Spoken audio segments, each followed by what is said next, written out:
today we have a really special guest.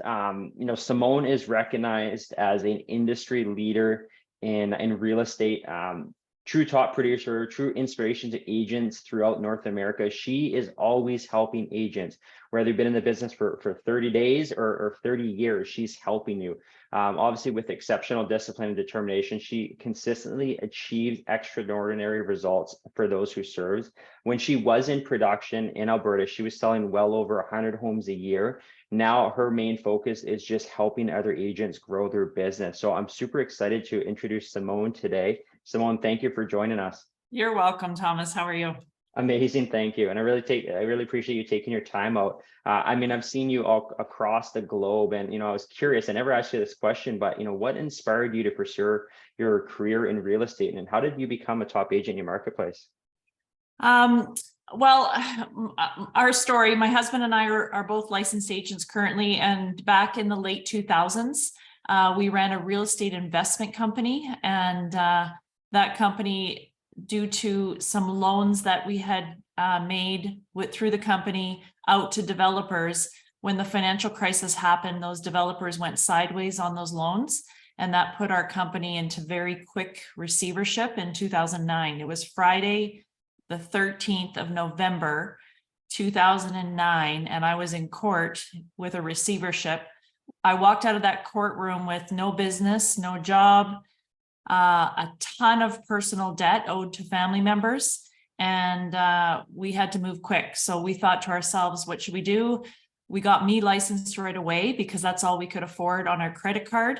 Got me licensed. I was licensed January 1st, 2010, and hit the ground running with a super high motivation. And Pablo went and got a JOB for 6 months so we could buy milk, bread, cereal for the kids. And then he joined me 6 months later once we could afford to get him licensed. Amazing. So from rock bottom to a success, but I know it didn't happen overnight. It definitely happened with hard work. Now, one thing I'm always interested, I always see you attend all these events across North America, like where I saw you in Florida, in Maui, either as a learner or a speaker. You're also in like multiple masterminds every week, either hosting, speaking, or listening. Obviously, you're not in production anymore. You're focused on agent partners now, but how important is learning to you and all these masterminds you're in? Well, it's everything. The moment I got licensed and had a real high need to sell real estate, I knew that I had to seek out a mentor. And in my office, fortunately, I was at RE/MAX at the time, and fortunately, one of the top team leaders in all of Canada for RE/MAX was in my office. So it took me about a week to muster up the nerve to go and speak to them. But that's basically what that's my go-to, is I put myself in front of people that are doing much more than I'm doing. And I'm constantly, even now, I'm seeking the rooms where I don't belong, and I make sure that there's a seat in that room for me. Amazing. And when you first started out as a new agent, what was your early success? Obviously being rock bottom, you got your license. Obviously Pablo came after that, but what did you do to get business right out of the gates? Yeah, I basically did open house for 6 months, 6 days a week. Wow. And so basically I was like, the motivation was super high. Like, this was not a joke. And it wasn't like, which car can I possibly, upgrade to? It was like, how can we pay our utility bills, right? So the motivation was super high. I wasn't doing anything anyways. I had nothing going on. Our kids were in school. I think they were around 5 and 6 at the time. And either I sit around at home or I go and host an open house. So that's what I did 6 days a week for the first 6 months. On the weekends, we did 2. So I would do like 11 a.m. till 1, and then I would do a 2 to 4. So I'd have from 1 to 2 to pick up my signs and move. So we do double up on the weekends. And that first year, me being 12 months and Pablo being 6 months, we did 36 deals from basically open house. Amazing. Now, obviously, from 36 deals to over 100 a year near the end of your production there, what would set you apart from competition when you're in production? I just wanted it. I wanted it more. I was willing to outwork. I got trained with Mike Ferry. So after about 13 or 14 months, I went to my mentor and asked her what were the 3 things that I could do to be successful like her. And she basically turned to me and said, Mike Ferry, Mike Ferry, and Mike Ferry. And this was like 2011. I had no idea what she just said to me. I had no idea who this was. So I went and Googled them. And I realized that it was a real estate coach and it was $1,000 US a month. And again, carrying massive debt, it wasn't really an option for my husband because he's more conservative. Yeah. But I basically crunched the numbers and said to him, we've got to do this. If we're going to be successful, we have to do what successful people do. And that means maybe we have to do without some other things, and let's finance coaching. So after about 13th month, 14th month, we got a full-time coach, and that's what catapulted us. I learned time management. I learned how to time block. I learned about prospecting, and I learned how to work hard, and that just carried us through. Amazing. Yeah. And would you say a new agent should get a coach or an experienced agent should get a coach? Everyone should have a coach, and you should have multiple coaches. You should have a real estate coach. You should have an agent attraction coach. You should have a fitness coach. You should have a mindset coach. You should have a relationship coach. I mean, every time I get coached, my life levels up, no doubt. There's never a time I've spent money on coaching where I haven't gotten at least a 5x return on it. Awesome. I 100% agree with you. And that's great to know. You mentioned something about your schedule there, obviously, when you met your coach. When you're in the thick of production, what would your daily schedule look like? And obviously, what would be the most important part of your day? Well, I was at a Mike Ferry event, I think it was around 2012, maybe 2013, sitting in the audience, and there was this woman up on stage, and she was describing her schedule. And she did 176 deals herself, her father, who was her buyer's agent, and I think 1 or 2 assistants. And she did 176 deals. And I was sitting there going, how does that happen? Like, wow. Then she started to describe her schedule.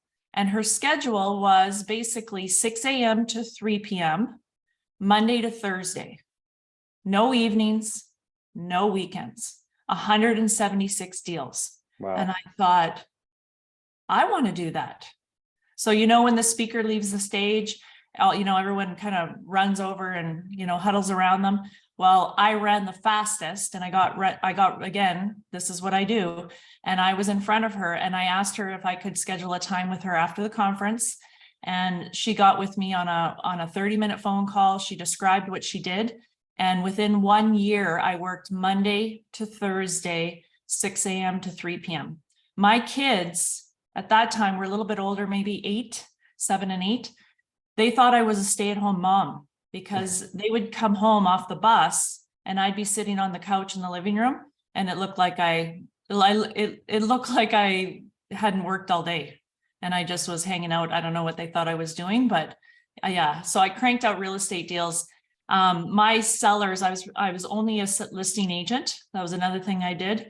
I never work with buyers.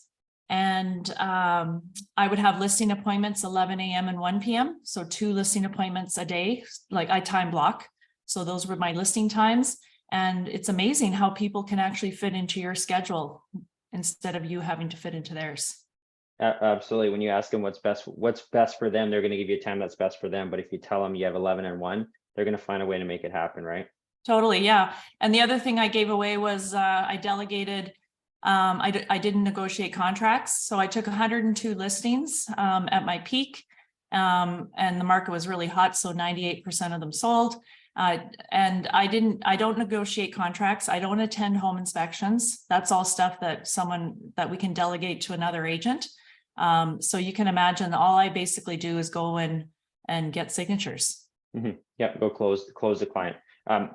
Speaking of closing, how important is closing, whether you're being showing a house on a buyer or at the listing appointment table, closing the client, asking for the paperwork to be approved? Well, my listing process was very, very structured. So basically, by the time I would show up at the house, I didn't call it a listing appointment. I called it a signing session. Mm-hmm. So I'm going there basically to get signatures. The presentation part was already over because of the process I used. Basically, it was a very detailed, structured way to have someone agree to list with you before you even show up at their house. So yeah, the closing, I would ask a closing type question throughout my entire process over and over. And usually before I showed up, I would have had the yes, we are going to list with you, a verbal at least before I got there. Okay, amazing. And that's a great process. So you would one step most of your listing appointments, essentially. You wouldn't do a two-step.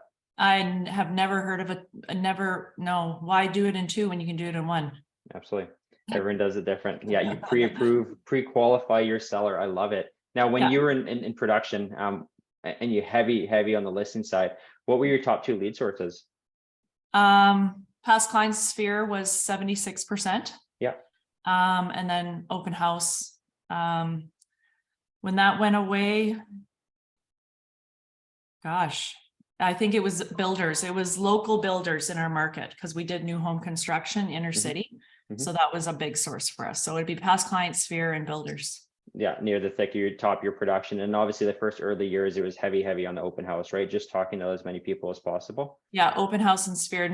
We didn't spend any money on marketing, advertising, buying leads. I mean, that was never an item in our expenses.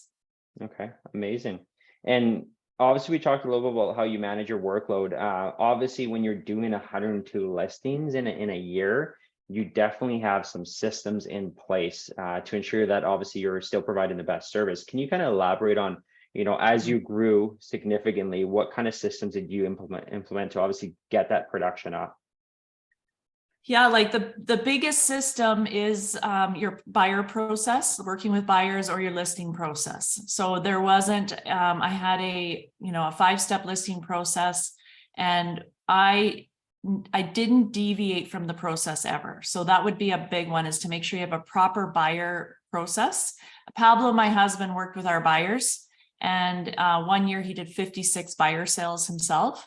And we still actually had a life. So he had a very defined buyer process that he used in order to kind of pump out that many buyers. The other big process, of course, is administration. I was coached that there's, if it's $15 an hour work and my hourly rate is $600, I don't do $15 an hour work. So when we were at our peak, everything was managed that wasn't absolutely required by me. My job was to work with our sellers, price reductions, and take listings. Amazing. So you found what's the highest best use of your time, and that's all you focused on. You delegated everything else. Absolutely everything. There was a period, I do this now, but there was a period when I was, pumping out a lot of real estate deals. I mean, I didn't touch laundry for 2.5 years. Right? Like, why? I mean, that's time away from, the way I looked at it was this: it's time away from my kids, it's time away from being with Pablo, or it's time I could be spent working with my sellers.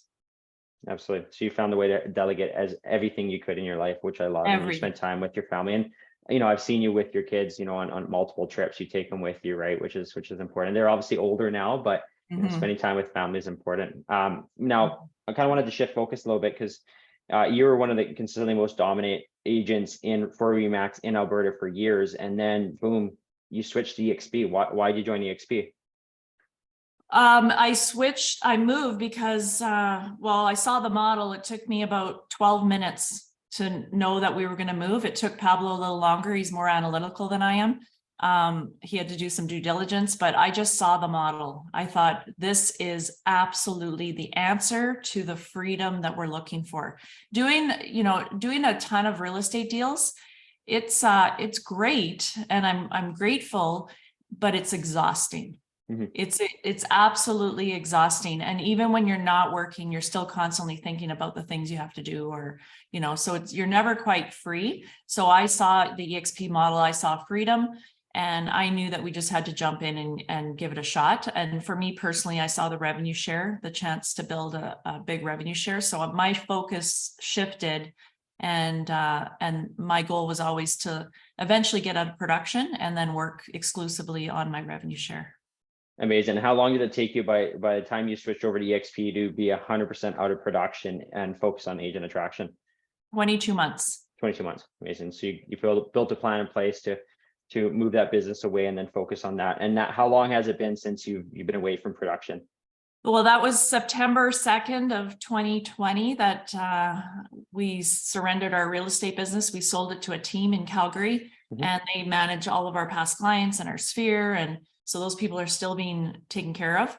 And then, so it's been quite a run. During that time, my father was sick and he ended up passing away of cancer. I was able to spend 5.5 weeks with him in hospice every single moment, not having to pick up my phone, not having to talk to home inspectors, not having to do any of that. So that was the gift of revenue share right at the beginning. Once we exited sales, that's kind of was one of the driving factors. And since then, now I'm all about building our rev share, but also contributing back now to all agents at EXP to help them build theirs. Amazing. I love that. And obviously you have, in just a short, so that's about 2.5 years, over 400 agents in EXP. Obviously you just told us why it's crucial for your business. Can we briefly talk about agent attraction? Can you share a few tips with a lot of agents? What do you do to obviously grow in 2.5 years to 400 agents, which is really impressive in Canada? Well, just like I did with listings, it's a process. So I have a 4-step process for agent attraction that I coach and train on, and anyone can plug into what I teach on. You would want to join the group in Workplace called EXP Family Tree. If you're not in that group, please join that group. It's open to anyone. And every single Wednesday at 9 a.m. Pacific over Zoom, I teach what I call RevShare Basics or Agent Attraction 101. And it's basically starting right from scratch. I teach a 4-step process there. And it basically allows, I believe, anyone to do agent attraction if they can follow the steps. Amazing. And you don't have to be an experienced agent to do that. You can be a new agent to do that. Nope. And what I teach is great for attracting brand new agents, seasoned agents, egotistical agents, top producers, team leaders, independent brokerages. The system works for absolutely everyone. And no, you don't, I mean, this is the great part of agent attraction. Whether you're a brand new licensee or you're old and experienced like me, anyone can do this and build a rev share. Absolutely. No, that's great to hear. Now, obviously, there's a lot of changes in real estate, since you've been in the business, since you guys started back in the early 2000s. Where do you see technology going in the next, 10 years, and brokerages, right? Real is growing. There's a couple more startup companies like EXP, obviously Remax, Rural Page. A lot of those companies are adapting to how EXP's model is, getting KB Core, et cetera. Where do you see technology going and brokerages going over the next couple of years? Well, technology is everything. The old school traditional brokerages, it's sad, but I actually used to run a franchise business way back in the late 90s. And I signed a franchise agreement, and I think it was 8 years actually at that time. And then I also signed a big lease on a strip mall for my little business. And you're pretty much handcuffed, right? So anyone in a franchise agreement is handcuffed until their franchise agreement is up. So there's a little bit of sympathy that goes out to them, because it's not going to be pretty for them.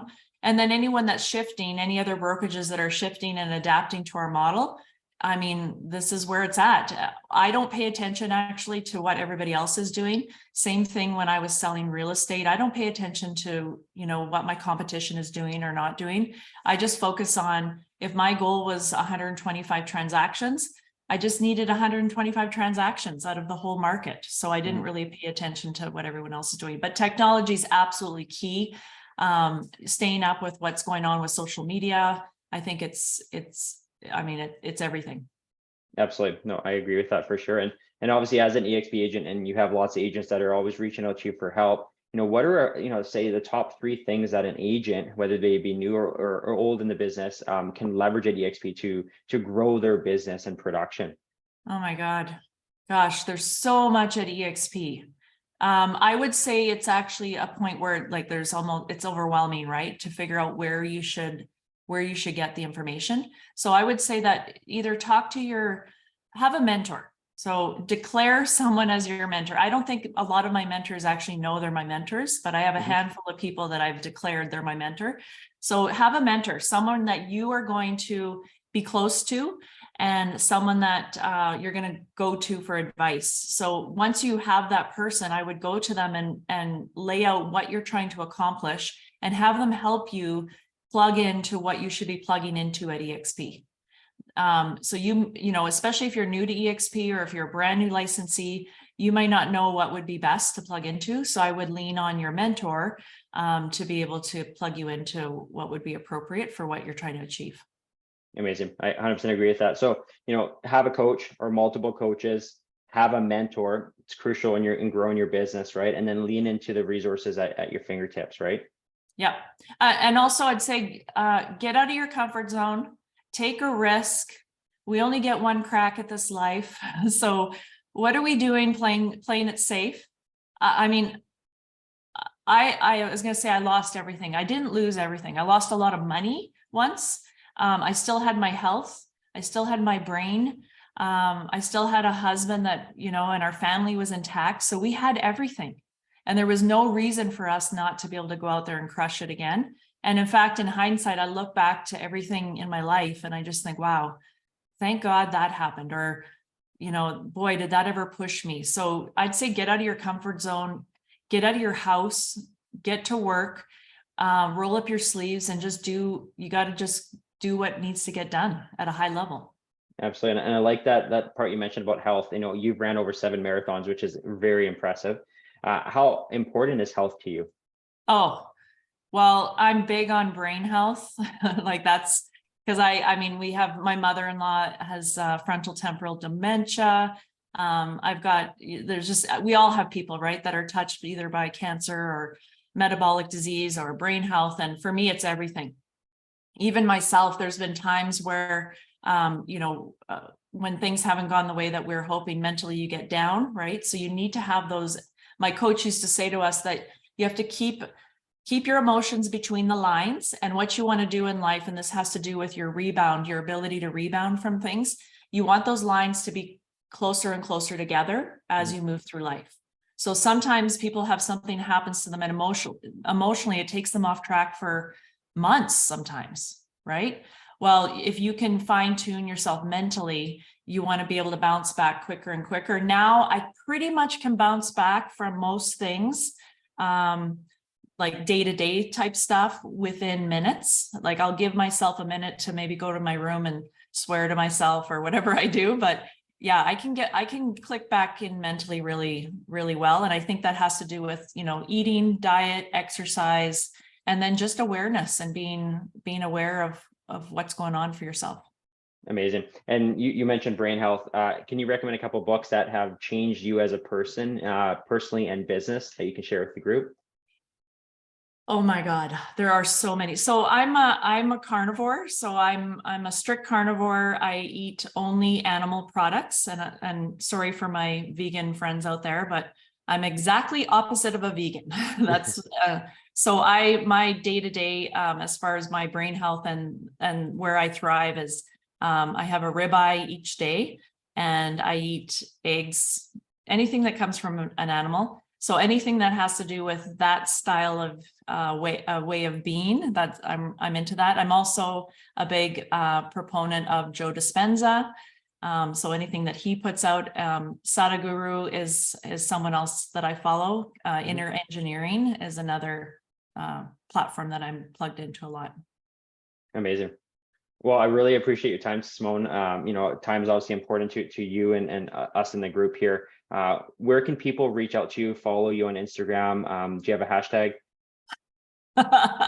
Well, I'm Simone Rousseau _ on Instagram. I'm Simone Rousseau on Facebook. And if you're an EXP agent, I always tell all my agents the best way to reach me is through workplace chat. Don't text me, don't call me if you're an EXP agent. If you want some of my time, I'm happy to pour into anybody at EXP. And the way to reach me is through workplace chat. Amazing.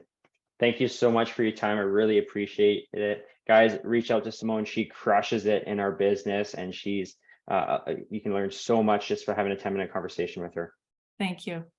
Awesome, guys. Thanks so much. Have a great day, guys.